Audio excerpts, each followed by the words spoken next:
Welcome to our channel BA learning. আজকের এই ভিডিওতে আমরা 23-25 সেশনের পার্ট 1-এর চাইল্ড স্টাডিজ অর্থাৎ CC01 যে সাবজেক্ট রয়েছে সেই সাবজেক্টের এক্সামের জন্য বেশ কিছু গুরুত্বপূর্ণ প্রশ্ন দেখে নেব, যেগুলি পরীক্ষার জন্য খুবই গুরুত্বপূর্ণ। এগুলি এক কথায় তোমরা সাজেশনও ধরে নিতে পারো। কিন্তু যে ডিএলএডের যে পরীক্ষা হয় সেখানে সাজেশন মোটামুটি কমন পড়ে, কিন্তু সেক্ষেত্রে প্রশ্নগুলো একটু ঘুরিয়ে দেয়। তাই তোমরা আশা করা যায় তোমরা এখান থেকেই প্রশ্ন কমন পাবে, কিন্তু প্রশ্নটা একটু ঘুরিয়ে দিতে পারে। সেক্ষেত্রে তোমাদেরকে নিজে বুঝে অ্যান্সার করতে হবে। চলো তাহলে দেখে নিই আজকের সিডিপির সাজেশন। যে সাজেশনগুলি দেওয়া হবে সেগুলি হলো 7 এবং 16 মার্কসের। তোমাদের 7 নম্বরের 2টি কোশ্চেন করতে হয় এবং 16 নম্বরের একটি কোশ্চেনের উত্তর করতে হয়। সেক্ষেত্রে কতগুলি গুরুত্বপূর্ণ প্রশ্নগুলি নিচে আলোচনা করা হলো। প্রথম প্রশ্ন হলো বৃদ্ধি ও বিকাশের পার্থক্য।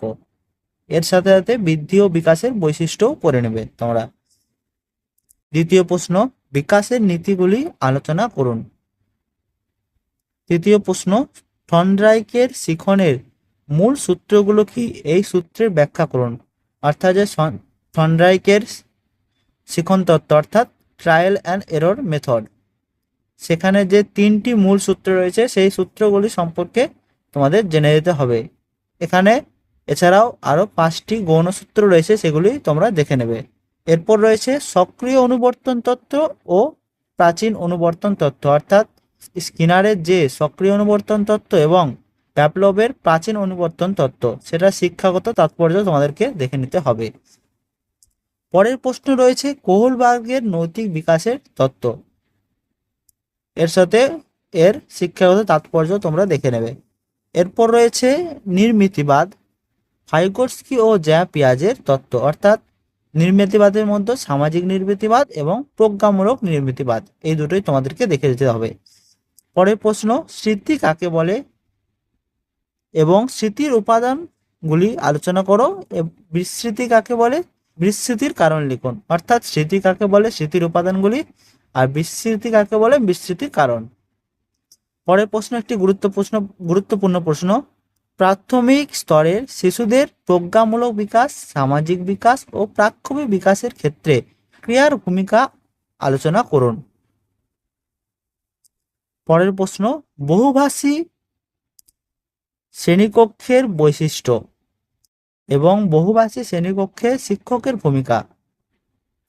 পরবর্তী প্রশ্ন, মনোযোগ এর বৈশিষ্ট্য ও মনোযোগের নির্ধারকগুলি কি কি, সেগুলি ব্যাখ্যা সহ আলোচনা করো। এর পরবর্তী প্রশ্ন রয়েছে শিক্ষাক্ষেত্রে গেস্টাল্ট তত্ত্বের প্রয়োগ আলোচনা করুন। এই কটি প্রশ্ন আশা করা যায় চার সাইজ থেকে দেখলে তোমরা কমন পেয়ে যাবে। এগুলো অবশ্যই তোমরা দেখে যাবে। এখান থেকেই আশা করা যায় সব প্রশ্ন পড়বে। আর এগুলি হলো যে তোমার চার স্টাডিজ বইয়ে রয়েছে, এগুলি সব মোটামুটি মূল বিষয়বস্তু। এগুলো পড়ে গেলে তোমরা পরীক্ষায় অ্যান্সার লিখে আসতে পারবে। সেক্ষেত্রে প্রশ্ন একটু ঘুরিয়ে দিলেও দিতে পারে, সেক্ষেত্রে তোমরা নিজেদের বুদ্ধি দিয়ে অ্যান্সার লিখে নেবে।